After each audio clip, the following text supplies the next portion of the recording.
Hi, my name is Alyssa, and today we will be reviewing an article titled Non-Invasive Brain Stimulation: A New Frontier in the Treatment of Neurogenic Speech-Language Disorders. This article discusses non-invasive brain stimulation treatments. They are transcranial magnetic stimulation, TMS, and transcranial direct current stimulation, TDCS. Both of these treatments are used to excite or inhibit the damaged areas of the brain. TMS uses a magnetic field to do so, while TDCS uses electrical currents. Patients who have acquired motor speech disorder, especially those who have acquired aphasia due to a stroke, can most benefit from this treatment. Unlike other treatments for aphasia, TMS and TDCS target the lesions of the brain which causes the aphasia. Treatments work on rehabilitating the brain at the source of the injury. This article investigates whether TMS and TDCS are viable options to rehabilitate lesions that are found in the brain.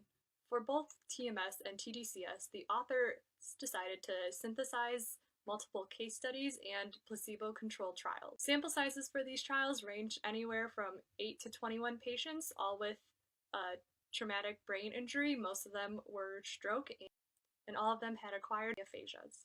These trials and case studies also varied in the length and time TMS and TDCS were administered. For the TMS case studies and placebo-controlled trials, the results were generally consistent. These treatments are treatments supplemented with traditional aphasia therapies shown to reduce anomia in patients. There were conflicting results over the TDCS case studies. Stated it was more effective when TDCS was used to excite the lesioned area of the brain, while other studies said that it was more effective when used to inhibit areas of the brain. Some strengths of this article include that the authors looked at a bunch of different sources and synthesized that information together to give you one rounded look at whether or not TMS and TDCS could be viable treatments. While this article had a lot of strengths, it also had a few limitations. For one, the authors did not conduct their own experiment.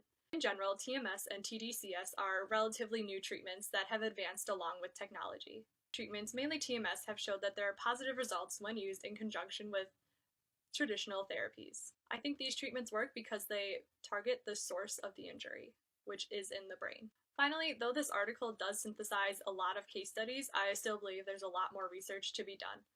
For example, I want to know are there any long-term effects that patients could experience in the future, 10 years after TMS or TDCS was administered. I would also like to know how readily available these treatments are and if it is a possibility for them to become more mainstream.